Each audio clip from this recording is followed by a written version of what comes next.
Well, this is Pastor Don Shipley, and I'm just delighted to have Sheila Marie here today. Sheila, could you please introduce yourself?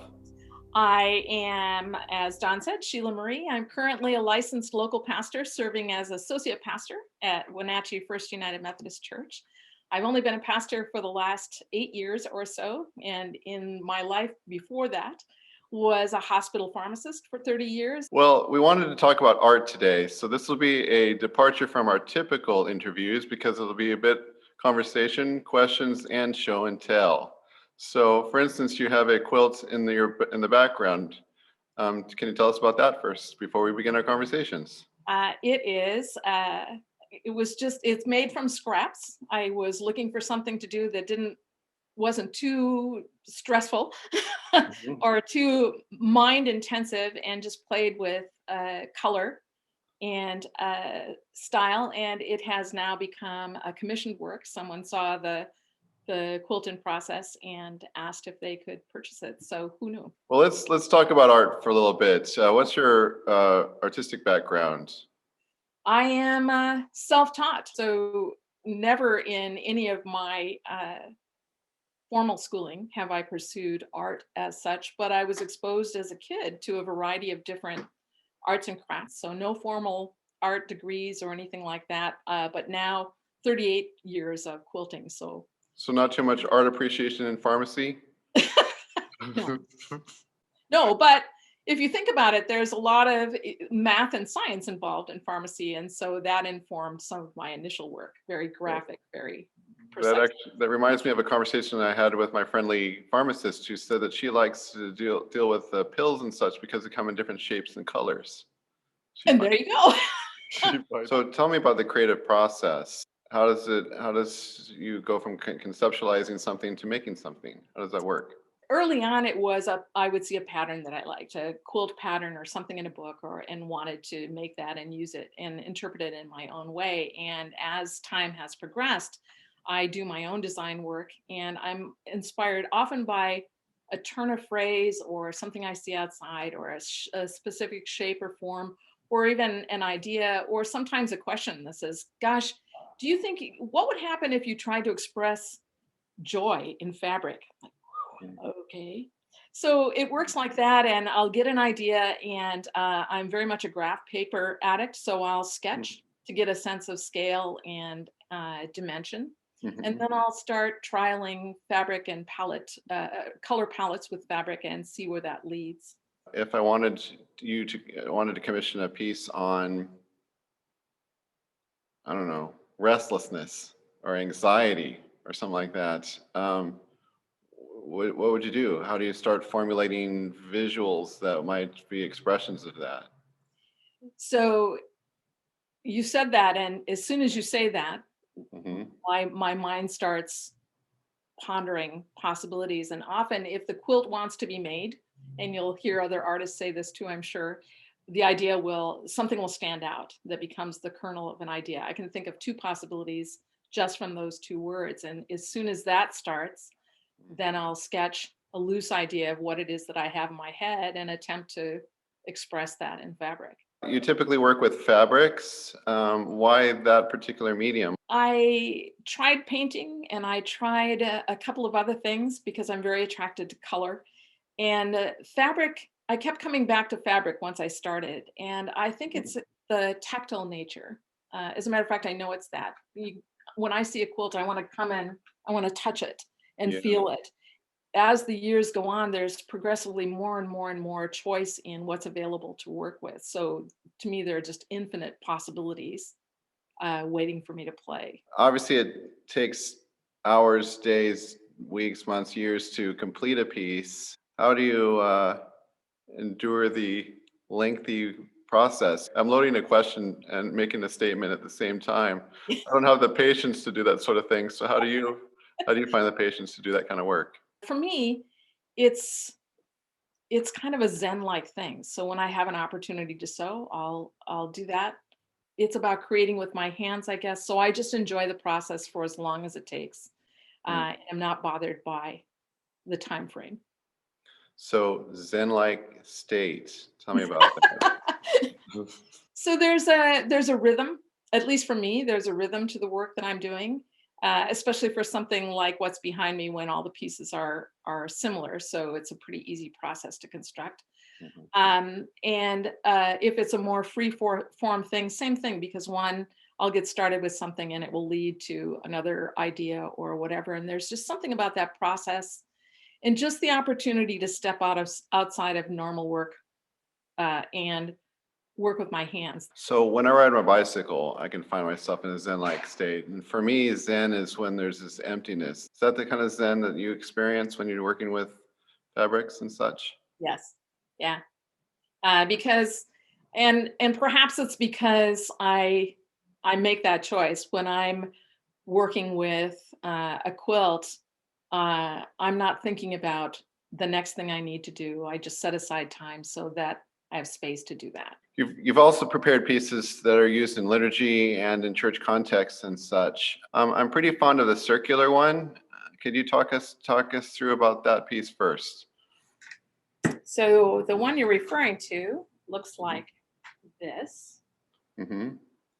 And it was prepared, it was actually part of a chaplain residency project.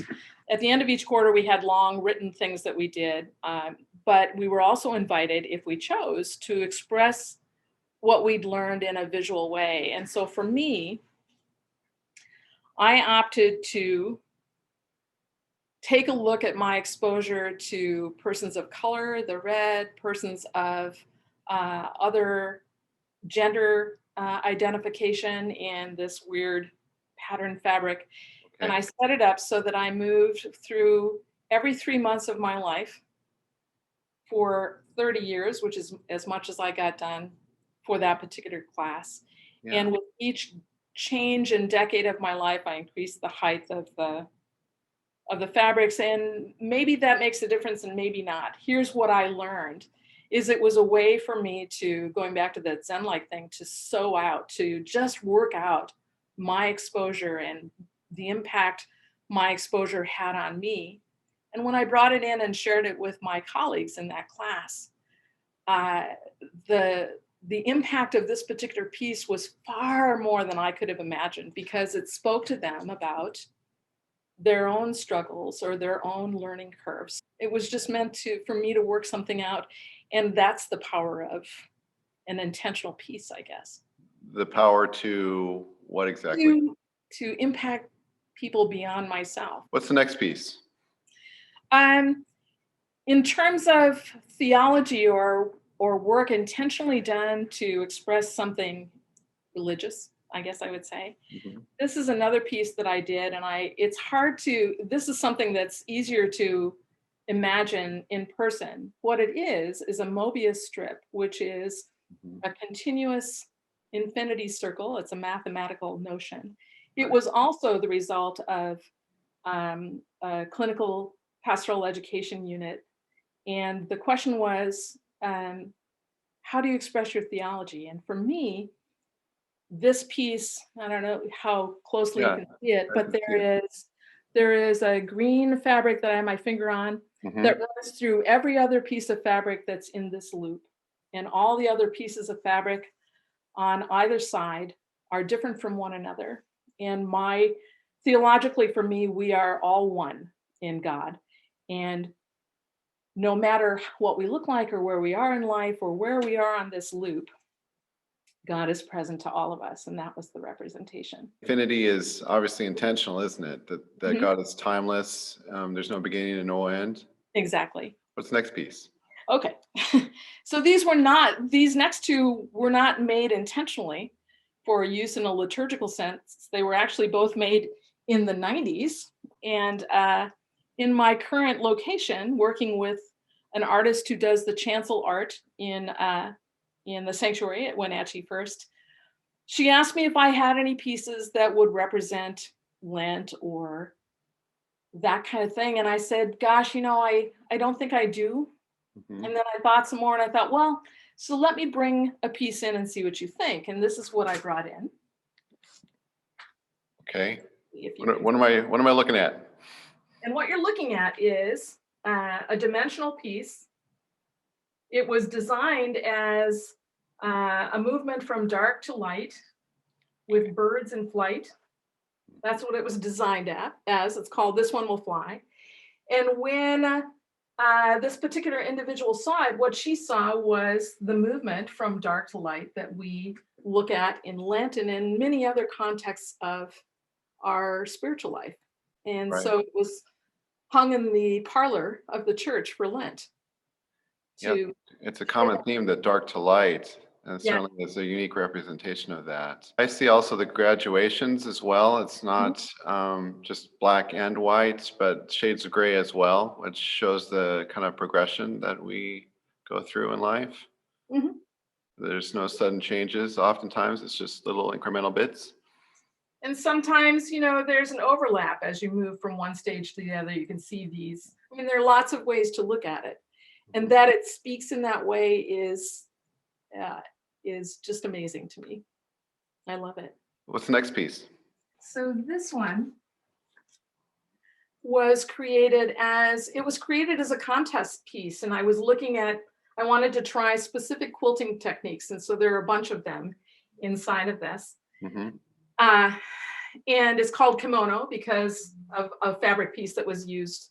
And I love it. I think it's one of the best things I've done in all my quilting time. And a ministerial colleague, as it happens, he looked at this particular piece of work and I didn't say anything. He was just looking and he said, "Oh my gosh, that's Pentecost." Actually, I don't actually see Pentecost. What did he see in this particular piece? I think he saw the reds and yellows and so forth. And he also saw this green as new life. Do we have anything else to show? This this is very recent. It's been done just in the last 6 months. And I was playing with a particular technique and was preaching on something that related to inclusivity and unity, and thought, gosh, now that this is ready, maybe I could use it with that in mind. And it's called All One. So how is it inclusivity and how is it unity? And so because so for me, Yeah. partly because all of these individual pieces come together to make a picture that's unexpected. Hmm. And in that, so for me, interpreting as the artist in this case, that's the context that I had for it. And I didn't give any voice to that in the worship service itself, but apparently it had that feel. We do have additional pieces that we can display on the computer.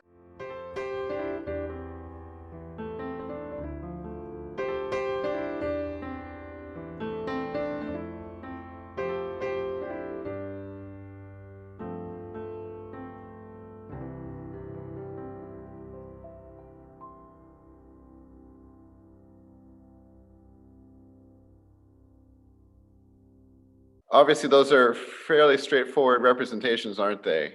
Yes, Okay. yes. So I'm a licensed local pastor, and in our denomination, that means that I cannot wear a stole because I'm not ordained, but we can wear something called scapulars, Right. which are effectively almost banner-like, lots of real estate to create on. Yeah. And so that's what these are. They're wearable or they can be hung as banners. Okay. So we've been dabbling in the liturgical field for some time here. There's a whole area of art on liturgical arts, isn't there? Tell me about how the arts have found their way into sanctuaries. You can think of things as simple as the cross, Mhm. or decorative carving on a pulpit or an altar, expressing various images that we associate with our faith. So perhaps grapes or wheat.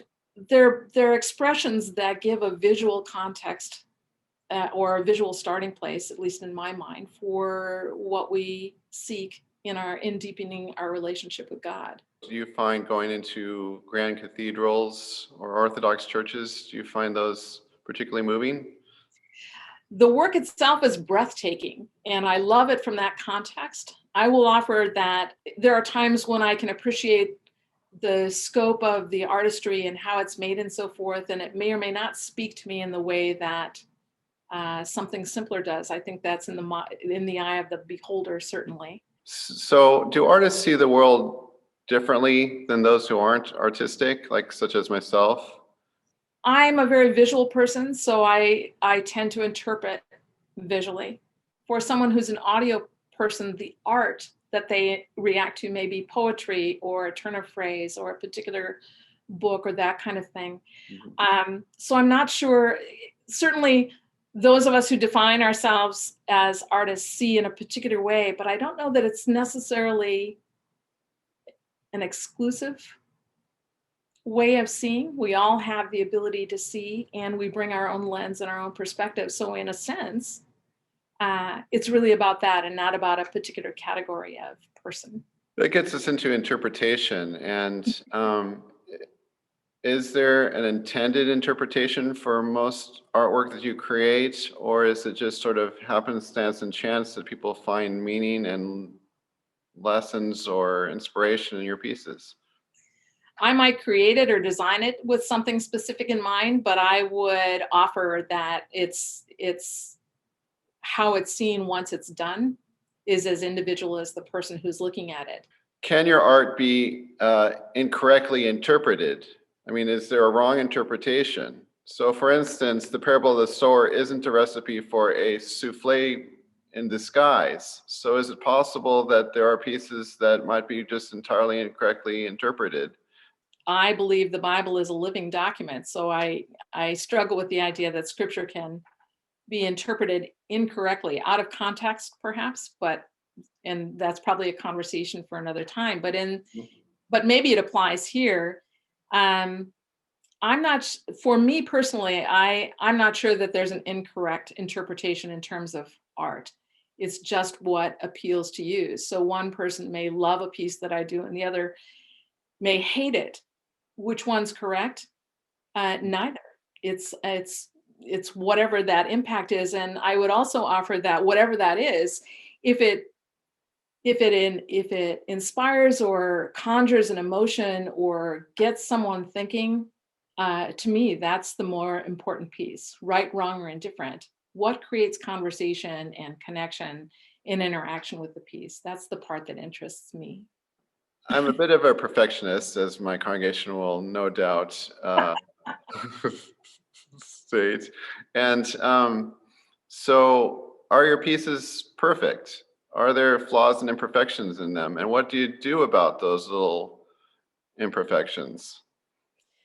So early on, when I was first working with the medium, I would take a pattern and was it needed to be perfect and precise, or I wasn't happy with it.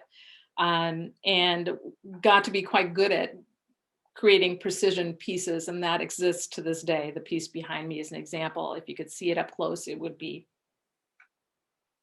perfect, more or less. Um, But someone about 10 years in said something to me about, the quilt police aren't going to come if you don't rearrange that seam or whatever. And there was something about the statement that said, what happens if you just breathe and let the piece speak to you? And so sometimes it'll be an error relative to something that's not right relative to a specific thing I'm trying to accomplish, and I'll correct it. And sometimes it'll stay in because it moves me to another place. I've gotten over the perfectionist piece, I guess is what I would say, and I'm pretty comfortable with just working with it. And if it's not going well, setting it aside, coming back to it, or learning from that and starting again, and the list goes on and on. Do the flaws and imperfections also convey a message as well? I mean, Yeah, I think they do. that you're human, for instance. Yes, they do. And here's the other thing: for most of us who quilt, often I'll hear in classes that I teach or in groups that I'm in, oh, they'll hold up a piece that's absolutely stunning, and then they'll proceed to point out the one little piece that's not right. Right. And for me, that saddens me because I would never see it unless you pointed it out to me. So I'm not going to tell you what's wrong with the piece behind me. If you discover that and that speaks to you, fine. So it also sounds like we need to exercise grace. We can be Yes, we can be hypercritical about anything, even quilts, for instance. because we're human. Right. Not all of us are artists, myself included. What do you suggest we do? Should we keep the crayons, give the crayons to other people? Should we leave the painting to people who've got more steady hands? For me, if I remove the artist side of that and think about um, who we are, in the first five words of the Bible, in the beginning, God created. And if we are created in God's image, then there's a sense of me that we are all creative in some way. It may not be art that you put on a wall, but think of a sweet photo of a child, or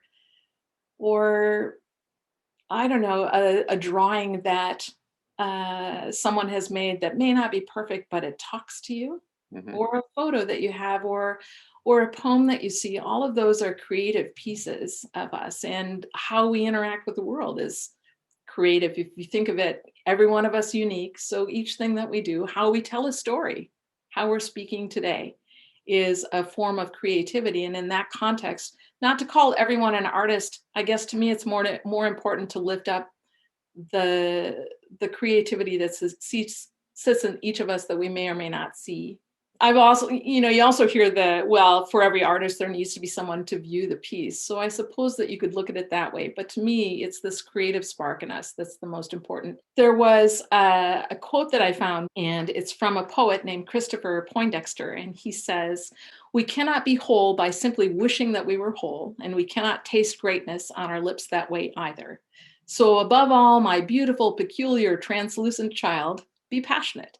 It doesn't matter what you're passionate about, only that you are." So this is my passion.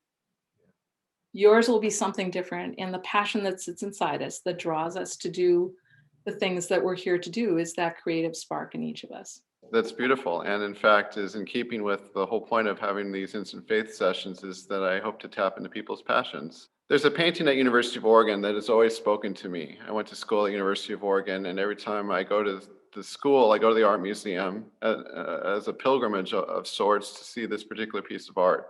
It's very powerful and moving to me. Are there pieces that move you? Here's the one that comes to mind, and it doesn't really have to do with quilting, but it has to do with something that touches me in particular. My mom, who passed away 38 years ago, so quite some time ago, had a print of Monet's Bridge Over Water Lilies. So there's a visceral association between that painting and my feelings about my mom. Mhm. And I had the opportunity to go to Paris in 2019 and saw the original, and had that same touch point. And what speaks to me about the painting beyond its association with her is the flow of color and just the visual impact it has for me personally. There's something that speaks to us in a place that's almost impossible to articulate. It sounds a little like occasionally when we're in churches and the Spirit moves us and touches us, and we can't find expression, but nonetheless, we know that we have encountered the divine in some sort of manner.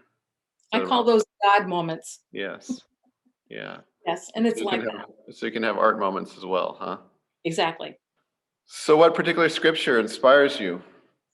So the scripture that talks to me, and it shows up in different forms in the Bible, is Philippians 4:6, which is, "Do not be anxious in anything, but in every situation by prayer and petition with thanksgiving present your requests to God." And then it goes on from there.